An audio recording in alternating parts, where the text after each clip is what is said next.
अस्सलाम वालेकुम जनाब, उम्मीद करता हूँ सब खैरियत से होंगे जी।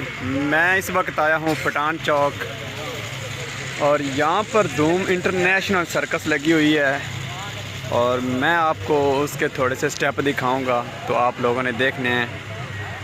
सारी तो मैं नहीं दिखा सकूँगा क्योंकि वीडियो काफ़ी लंबी हो जाएगी, इसलिए ये देखें।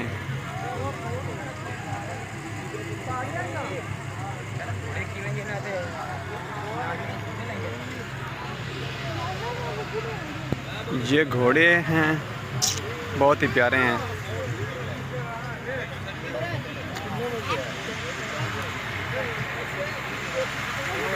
हाँ जी, पता नहीं, मैं पूछा नहीं, तू पूछ ले। पहला शो कितने बजे तो यह पता नहीं। 6 बजे ऐलान करते पे 7 बजे। और ये मेला काफ़ी बड़ा होता है, इसका कोई टाइम टेबल नहीं है, ये हर साल ही होता है। और यहाँ पे माहौल बहुत पुरसकून है, यहाँ पे बहुत मज़ा आता है मेला देखने के। तो मैं किसी के साथ आया था, दिल कर रहा था देखने के लिए, तो वो मेरा एक दोस्त है, वो मुझे अपने साथ ले आया है।